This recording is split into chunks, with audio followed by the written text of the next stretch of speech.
Hello दोस्तों, नमस्कार। आपका अपना यूट्यूब चैनल सक्सेस अड्डा ANK पे स्वागत है। आज का topic human blood. Human blood का 2 पार्ट पहले पब्लिश कर वीडियो बना दिया गया है। तो अगर आज मेरा यूट्यूब चैनल से पहली बार जुड़ रहे हैं तो पहले ह्यूमन ब्लड का पार्ट 1 और पार्ट 2 देखे, क्योंकि अच्छी तरह से समझ आ सके। पिछले 2 पार्ट में, पार्ट 1 और पार्ट 2 में पढ़े थे ब्लड के मेन फंक्शन और उसका मेन बेसिक इंफॉर्मेशन के बारे में, और उसमें हम पढ़े थे ब्लड के 2 पार्ट प्लाज्मा के बारे में और रुधिराणु के बारे में और प्लाज्मा सेरम के बारे में पढ़े थे। इसके बाद पार्ट 2 में RBC के बारे में पढ़े, और आज पढ़ना है WBC और प्लेटलेट्स के बारे में। तो हम आज क्या पढ़ना है, WBC यानी कि white blood corpuscles. White blood corpuscles को हम टेक्निकल फॉर्म में कहें, इसको क्या कहते हैं, ल्यूकोसाइट। तो क्या कहते हैं, व्हाइट ब्लड सेल WBC, इसको हम कहते हैं ल्यूकोसाइट WBC। अब इसका शेप होता है अनिश्चित, इसका कोई आकार नहीं होता है। अमीबा ये सब आकार का होता है, अमीबा के आकार का। तो इसका शेप अनिश्चित होता है, कोई निश्चित नहीं होता है। जिस प्रकार RBC का आकार कैसा था, उभयोतल यानी कि उस गोल आकृति का और बीच से चपटा, वो RBC का आकार था। तो और WBC का आकार अनिश्चित होता है, अमीबा के जैसा मान लें। तो इसका आकार है जो अनिश्चित होता है। इसका फंक्शन, इसका फॉर्मेशन कहाँ होता है, तो RBC का फॉर्मेशन कहाँ हुआ था, RBC का बोन मैरो में। उसी प्रकार WBC का भी फॉर्मेशन बोन मैरो में ही होता है।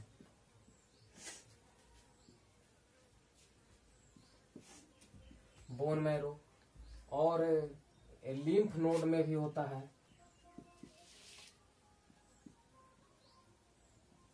लिम्फ नोड में होता है, और कभी कभी लीवर और स्प्लीन में भी होता है। WBC का फॉर्मेशन बोन मैरो और लिम्फ नोड में होता है, और कभी कभी स्प्लीन और लीवर में भी होता है। अब इसके बाद हम जानते हैं इसका लाइफ स्पेन। WBC का लाइफ स्पेन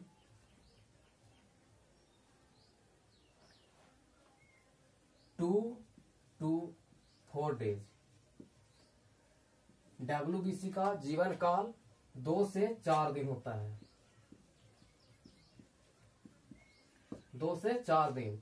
RBC के बारे में हम पढ़े थे, तो RBC का जीवन काल कितना था, 120 दिन। उसी प्रकार WBC का जीवन काल होता है 2 से 4 दिन मात्र।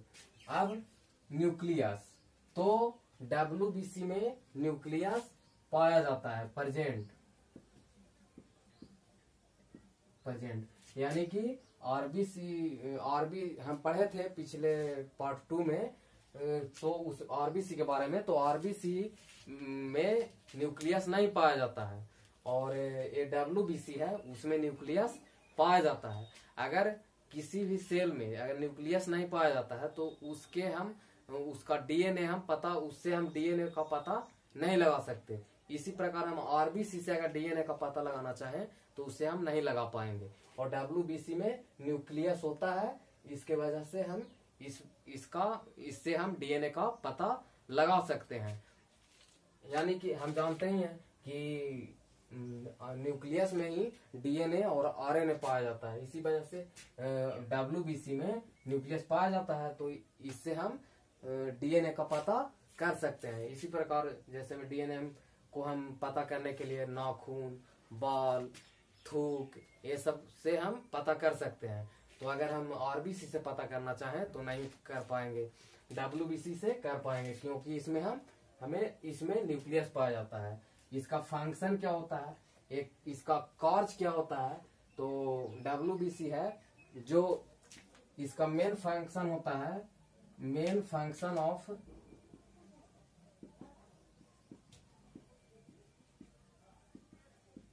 Main function of WBC to protect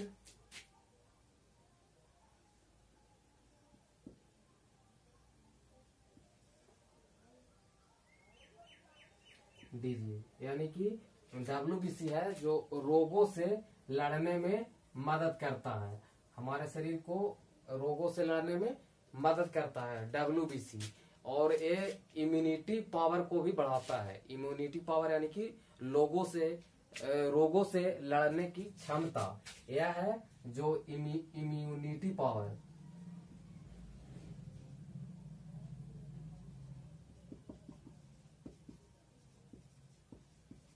immunity power को भी बढ़ाता है।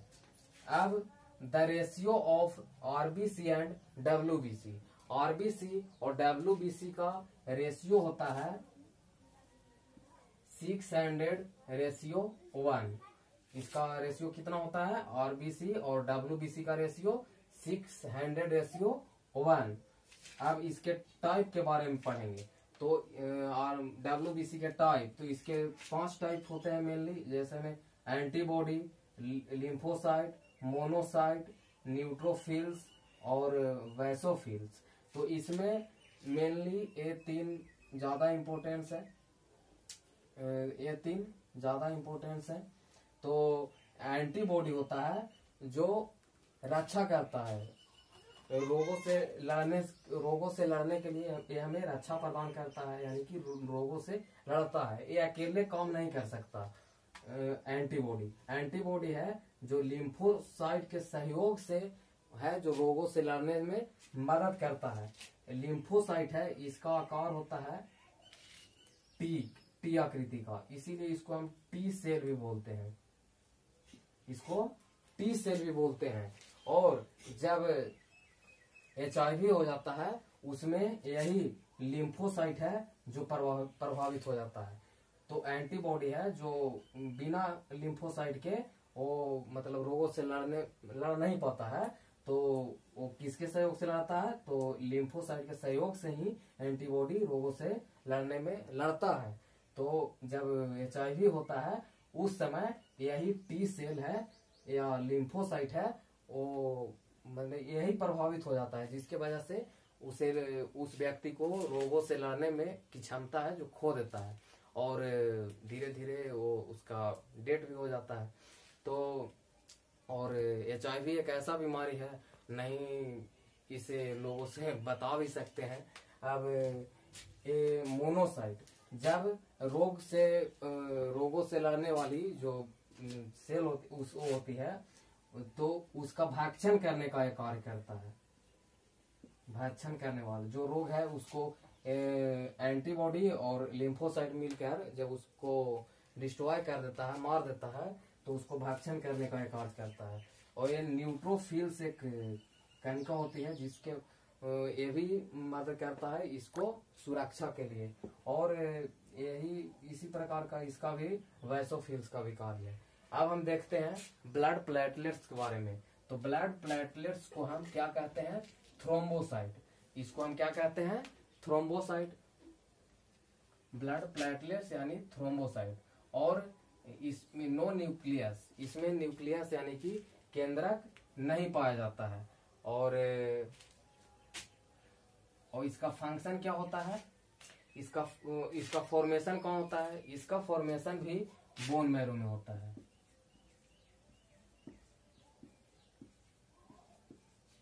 इसका फॉर्मेशन बोन मैरो में ही होता है। और इसका लाइफ स्पेन होता है 3 to 5 डेज।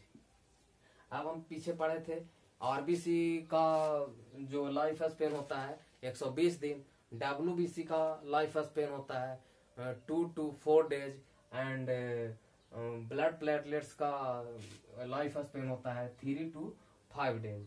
अब ये डेट ये कहाँ कहता है, इसका अंत कहाँ होता है?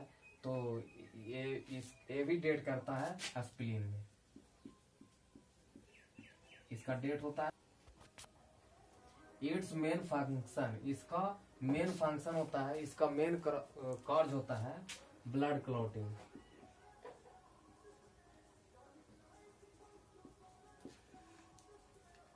रक्त को थक्का जमाना।